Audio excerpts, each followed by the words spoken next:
wabarakatuh. Alhamdulillah wa syukurillah. Salawatan dan salam kepada Rasulullah sallallahu alaihi wasallam. Allahumma shalli ala Muhammad wa ala ali Muhammad. Sahabatku, kehidupan ini tidaklah lama. Sebentar lagi kita akan kembali kepada Allah. Pertanyaannya cuma satu. Sudahkah siap kita berjumpa dengan Allah? Dengan kondisi kita yang lupa dengan Allah setiap hari dan setiap waktu. Padahal Allah telah memanggil kita lewat muazzinnya. Allahu Akbar, Allahu Akbar. Allah panggil kita lewat muazzinnya. Namun kenapa di antara kita mengindahkan panggilan muazzin Allah, padahal Allah sedang rindu dengan kita, padahal Allah pengen kita bercerita dan bercanda dengan Allah, dan Allah pengen mengabulkan semua hajat-hajat doa kita yang kemarinnya kita tertunda hajat-hajat doa tersebut. Sahabatku yang dirahmati Allah, TV Hijrah, para pemirsa, semoga Allah diridai oleh Allah Subhanahu wa taala.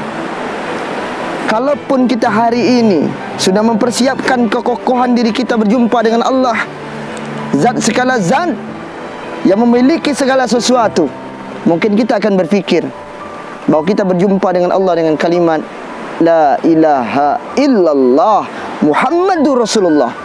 Namun bagaimana mungkin kita berjumpa dengan Allah dengan kondisi begitu banyak kelalaian dalam beribadah?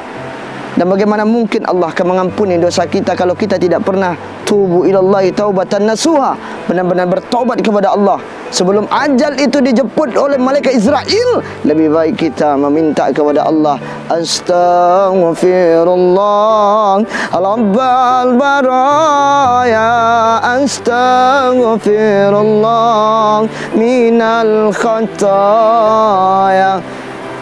Tak minta sama Allah. Kenapa? Karena kita sadar kullu nafsin zaikatul maut, amati Allah azza wa jalla. Hidup ini ibaratkan sebuah jam yang selalu akan berputar. Hidup kita seperti sebuah azan, antara azan maghrib dengan azan isya, azan isya dengan azan subuh, dan demikian selanjutnya. Maka oleh sebab itu sahabat yang dirahmati Allah azza wa jalla, kalaupun azan yang menyambut, memanggil, membuka, maka muazzinlah. Dan saat azinlah muazzin nanti mengucapkan khomat nanti, maka di saat khomat itulah batas keumuran kita. Maka oleh sebab itu, buat apa kita mengejar dunia seperti hari ini? Dunia ini fata morgana semata yang akan membuat riba hati kita nanti ketika berjumpa dengan Allah Subhanahu wa taala. Mau apa yang akan kita jawab kepada Allah tentang dunia yang kita lakukan ini? Lihat banyak orang yang menimbun harta. Lihat banyak orang yang tergila-gila dengan jabatan. Lihat banyak orang yang teraniaya oleh sesuatu urusan dunianya ini sendiri.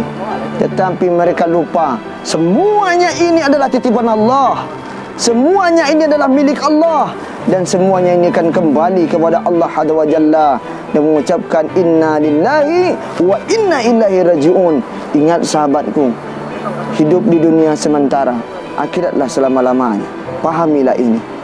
Di dunia kita mencari amal ibadah untuk akhirat kita kelak berjumpa dengan Allah, menuju surga yang kita cintai maupun azab di akhirat. Tapi banyak di antara kita yang tidak sujud sebenar sujud sama Allah azza wa jalla.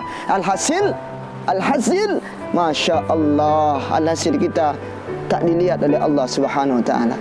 Maka sahabat, persiapkan kematian kita dengan kematian husnul khatimah.